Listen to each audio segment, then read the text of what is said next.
প্রিয় শিক্ষার্থীবৃন্দ, আশা করি তোমরা সকলে ভালো আছো। আমিও তোমাদের দোয়া ইনশাল্লাহ ভালো। Gopalpur degree college online class থেকে তোমাদের সকলকে আমি স্বাগতম জানাচ্ছি। এর আগে আমি দুটা চ্যাপ্টার পড়িয়েছি। দ্বিতীয় পত্রের প্রথম অধ্যায় তাপগতিবিদ্যা এবং প্রথম পত্রের দ্বিতীয় অধ্যায় ভেক্টর সম্পূর্ণ ক্লাস নিয়েছি। আজকে নতুন করে ক্লাস শুরু করব গতিবিদ্যা। তো গতিবিদ্যা পড়ানোর সময় গতিবিদ্যা সম্পর্কে কিছু আলোচনা করা দরকার। গতিবিদ্যা কি?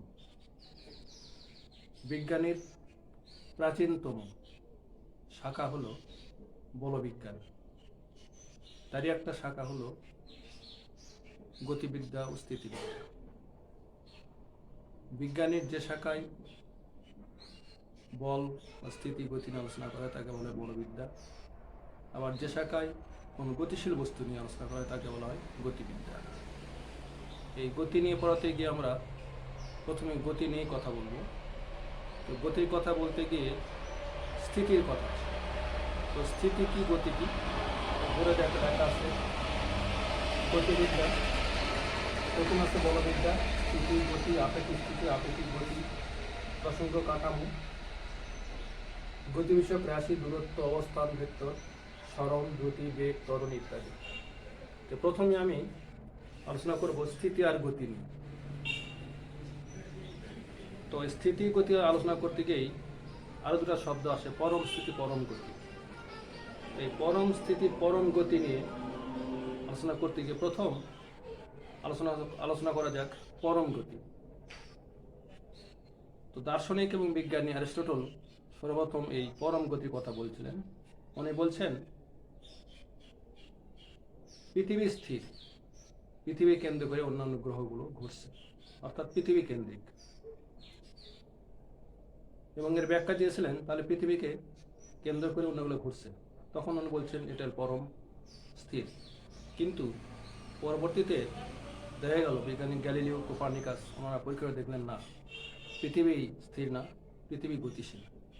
শুধু পৃথিবী না, পৃথিবী যেমন সূর্যকে কেন্দ্র করে ঘুরছে, অন্যান্য গ্রহগুলো ঘুরছে, তেমনি সূর্য গ্যালাক্সি দিয়ে ছুটছে, তেমনিভাবে গ্যালাক্সিগুলো প্রতিনিয়ত অবশ্রয়মান। অর্থাৎ এখানে দেখা যাচ্ছে যে গ্যালিলিও যে কথা অ্যারিস্টটল যে কথা বলছিলেন, ঠিক গ্যালিলিও কোপার্নিকাস তার উল্টা কথা বললেন, যে সূর্য কেন্দ্র করে পৃথিবী ঘুরছে, অর্থাৎ পৃথিবী গতিশীল।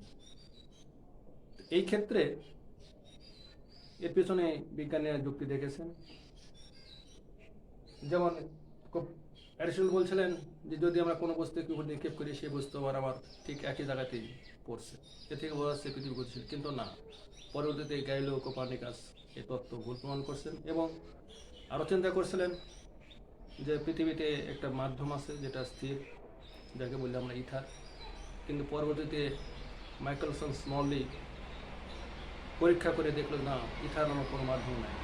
তো এখান থেকে বোঝা যাচ্ছে সকলগুলোই গতিশীল, অর্থাৎ এখানে কোনো পরম গতি নেই। এটা হলো পরম গতি নয়, এটা হলো আপেক্ষিক গতি। যেহেতু এই বিশ্ব ব্রহ্মাণ্ড গতিশীল, সেহেতু আমরাও গতিশীল। যদি কোনো গতি নির্ণয় করতে চাই তাহলে সেটা হবে আপেক্ষিক গতি। তাহলে যেহেতু আপেক্ষিক গতি, তাহলে যেহেতু স্থিতিটাও হবে আপেক্ষিক, তাহলে আমরা বলতে পারি সকল স্থিতি সকল গতি আপেক্ষিক, কোনো স্থিতি কোনো গতি পরম নয়। তবে আমাদের এই বিজ্ঞানিক ক্ষেত্রে, পড়ার ক্ষেত্রে, বোঝানোর ক্ষেত্রে বা গবেষণার ক্ষেত্রে আমরা কোনো কোনো আদর্শ বস্তু জায়গাকে আমরা পরম বলে কল্পনা করি। এখন এই পরম স্থিতি গতি যেহেতু নাই, সেহেতু আমরা আপেক্ষিক গতি ও আপেক্ষিক স্থিতি নিয়ে কথা বলবো। মানে স্থিতি কি? যখন কোনো বস্তু বা বস্তু কণা তার পারিপার্শ্বিক সাপেক্ষে বা পরিবেশের সাপেক্ষে যদি তার অবস্থানে পরিবর্তন না করে, তখন সেটাকে বলি আমরা স্থিতি বা স্থিতিশীল বস্তু। আর যদি কোনো বস্তু বা বস্তু কণা তার পারিপার্শ্বিক সাপেক্ষে যদি গতিশীল বা অবস্থানে পরিবর্তন করে, তখন সেটাকে বলি আমরা স্থিতি, গতি। আর এই গতিশীল বস্তু, গতি থাকা বস্তুকে বলা হয় গতিশীল বস্তু। এই গেল আমাদের স্থিতি গতি নিয়ে।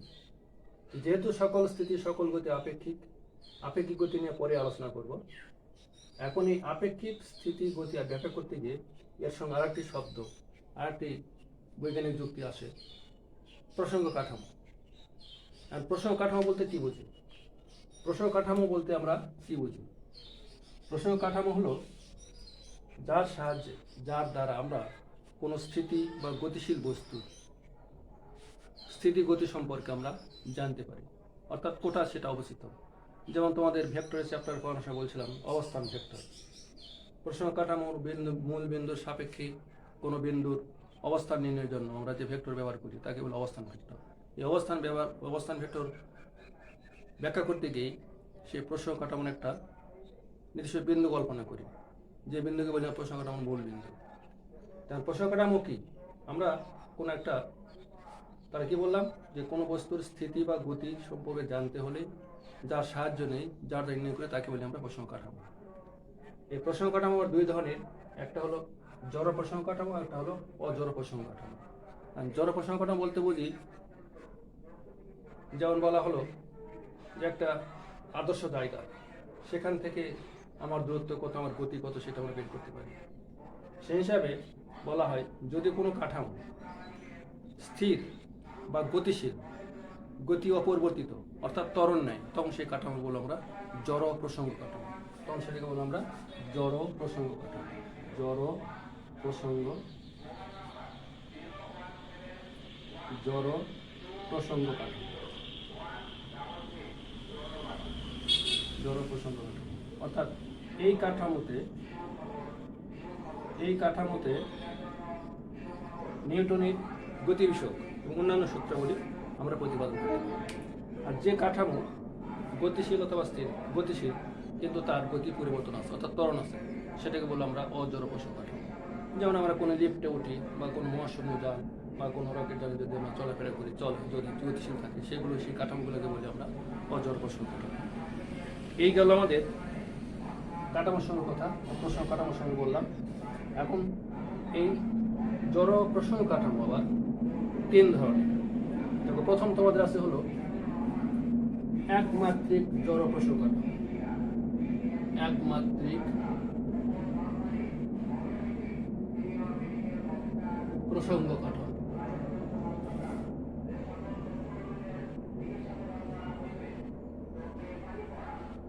অর্থাৎ যখন কোনো বস্তু কোণা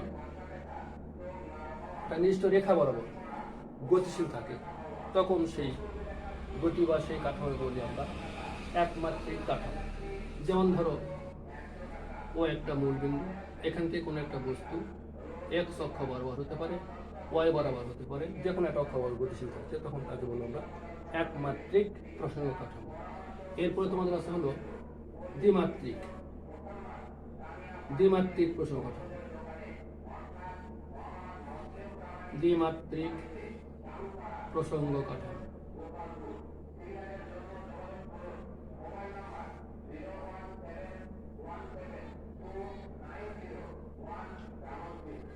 এখন এই ক্ষেত্রে আমাদের দুটো অক্ষ থাকে এই কাঠামোতে। এটা প্রসঙ্গ কাঠামোর মূল বিন্দু, এটা এক্স অক্ষ, এটা ওয়াই অক্ষ। অর্থাৎ দুটা কাঠামো, সেই বিন্দুকে মূল বিন্দু বলি। এখান থেকে আমরা একটা বস্তুর অবস্থান নির্ণয় করতে পারি, এরকম। তো এটা আর অবস্থান দেখতে বলি আমরা। তাহলে এখান থেকে আমরা এই গতিকে বা এই কাঠামোকে আমরা কি বলবো? দ্বিমাত্রিক জড় প্রসঙ্গ কাঠামো। এই ক্ষেত্রে ধরো আমি ব্ল্যাকবোর্ডে লিখছি, একটা তলে কোনো কিছু গতিশীল, একটা তলে একটা পিপীলিকা গতিশীল, অথবা ফুটবল বর্ষা যখন নিক্ষেপ করি তখন আমরা সেই গতিকে বলি দ্বিমাত্রিক প্রসঙ্গ কাঠামো, বা ওই গতিকে বলি আমরা দ্বিমাত্রিক গতি। এরপর তোমাদের আছে হলো ত্রিমাত্রিক প্রসঙ্গ কাঠামো। ত্রিমাত্রিক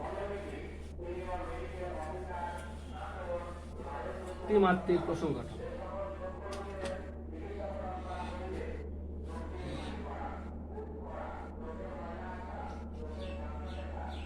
ত্রিমাত্রিক প্রসঙ্গ কাঠামো। তখন সেই বস্তুর যদি আমরা অবস্থান জানতে চাই, তাহলে আমাদের এক্স অক্ষ বরাবর, ওয়াই বরাবর এবং আরেকটা জেড অক্ষ থাকে। সেই অক্ষ বরাবর যদি খোঁজা যায়, তাহলে আমরা সেই বস্তু, ধরের পি বিন্দু, এটা, তাহলে এই বিন্দুর অবস্থা আমরা পাবো কোথায়? এরকম তিনটা স্থানাঙ্ক ব্যবস্থায় আমাকে খোঁজ করতে হয়। তখন আমরা একে বলি ত্রিমাত্রিক প্রসঙ্গ কাঠামো। তখন আমরা এখানে আর সমান লিখতে পারি √x² plus y² plus z²।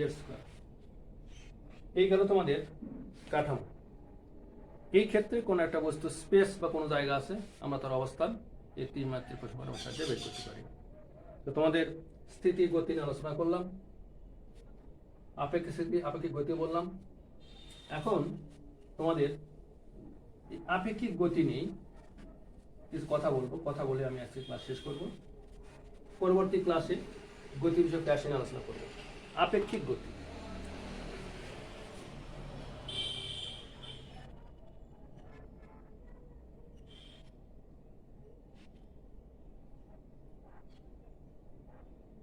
আপেক্ষিক গতি, রিলেটিভ মোশন।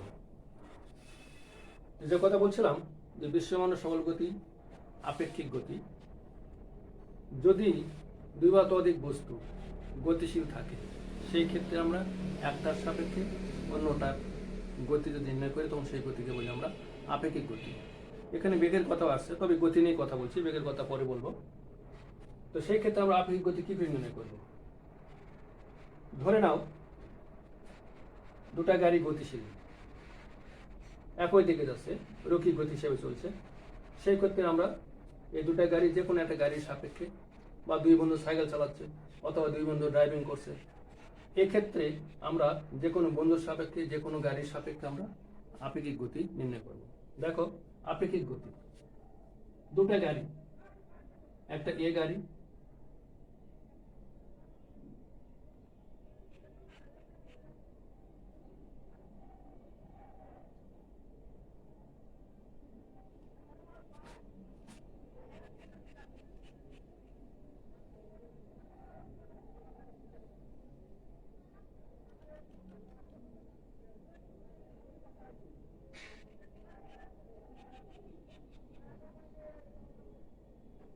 একটা এ গাড়ি, একটা বি গাড়ি।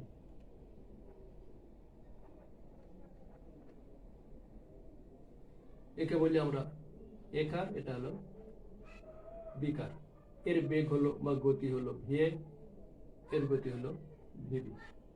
দুটো একই দিকে গতিশীল, দুটো একই দিকে গতিশীল। এখন আমরা যে কোনো একটা গাড়ির সাপেক্ষে অন্য একটা গাড়ি আমরা বেগ বের করবো, সেই গতি বা বেগটা হবে আপেক্ষিক গতি। ধরো আমি বি এর সাপেক্ষে এ গাড়ির বেগ বের করবো, গতি বের করবো। তাহলে আমাদের নিয়মটা হলো, যার সাপেক্ষে অন্য গাড়ি বা যে কোনো যানের বা যে কোনো লোকের যদি বেগ বের করি, তাহলে যার সাপেক্ষে বেগ বের করব সেই বেগকে আমরা বিয়োগ করব। কেন বিয়োগ করবো পরে বলছি।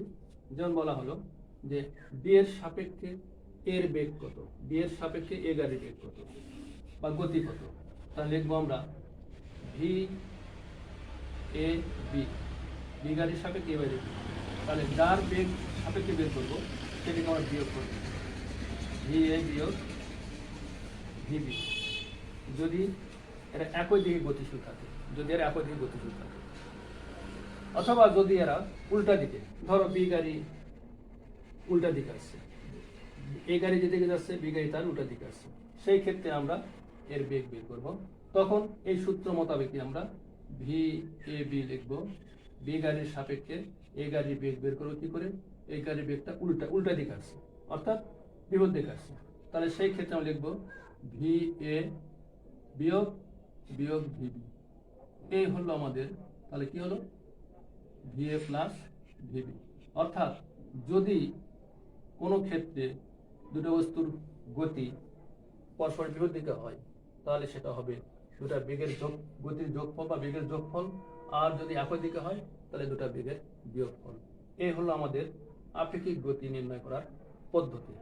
এর সম্পর্কে আরো ব্যাপক আলোচনা আছে, যখন আমরা আপেক্ষিক বেগের কথা বলবো, ওই ক্ষেত্রে আমাদের বৃষ্টি, ছাতা, নদী, গাড়ির কাঁচ ভিজানো, এই নিয়ে আমরা আলোচনা করব। তো এই ক্ষেত্রে আমরা এই সূত্রগুলো আমরা কি করে পাবো, তোমাদের ভেক্টরের চ্যাপ্টারে এই আপেক্ষিক বেগ সম্পর্কে পড়াছি, তোমাদের মনে আছে কিনা যায় না। লব্ধি বেগ, ধরো কি পেলাম, ভি এ বি ইজিক্যাল লিখতে পেলাম আমরা VA স্কোয়ার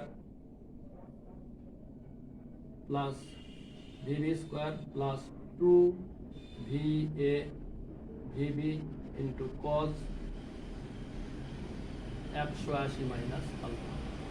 এই সূত্র প্রয়োগ করে আমরা এগুলো গাড়ির বেগ আপেক্ষিক গতি বা আপেক্ষিক বেগ পেতে পারি। এই পর্যন্ত আমি আজকে ক্লাস শেষ করছি। আগামী ক্লাসে তোমাদের গতি বিষয়ক গাণিতিক সমীকরণ প্রতিপাদন উপস্থাপন করব এবং সেখান থেকে আমরা এইগুলো গাড়ির বা কোনো কিছুর আপেক্ষিক বেগ সম্পর্কে বিস্তর আলোচনা করব। এখানে আমি ক্লাস শেষ করছি।